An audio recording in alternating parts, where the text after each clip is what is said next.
బట్టి చెట్టు అంట కర్మ బట్టి ఫలితామంట విత్తు బట్టి చెట్టు అంట కర్మ బట్టి ఫలితామంట చెడు చేస్తే చెడు అంట మంచి చేస్తే మంచి అంట చెడు చేస్తే చెడు అంట మంచి చేస్తే మంచి అంట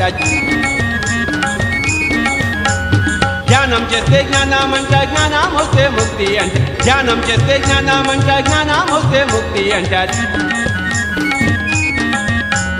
ముక్తిని పెంచుదామురో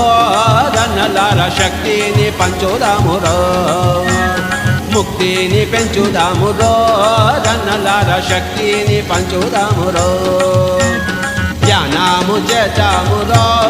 రన్నలార శ్వాసను వరదామురో